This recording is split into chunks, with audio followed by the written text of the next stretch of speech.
আসসালামু আলাইকুম, back to my YouTube channel myself daily food blogger. এখন যেহেতু শুধু ট্রেন্ডিংয়ে আম মাখা চলছে, তাই এখন আমরা আপনাদের সামনে আম মাখা কেমন করে করতে হয় সেটা আপনাদের সামনে প্রেজেন্টেশন করে দেখাবো। তো চলুন এখন শুরু করা যাক। আমগুলো প্রথমে ভালো করে ধুয়ে নিই। ছোলা হয়ে গেছে, এবার আমটা ভালো করে কেটে নিব।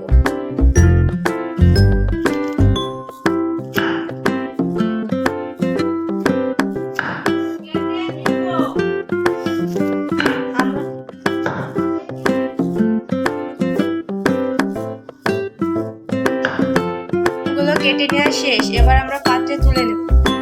এই তো সব আমগুলো কাটা শেষ। আর একটু ঝালের গুঁড়া দিয়ে দেব, সামান্য পরিমাণ লবণ দিব, তারপরে দিব একটু বিট লবণ, হালকা দিব কাসুন্দি যেন ফ্লেভারটা সুন্দর আসে।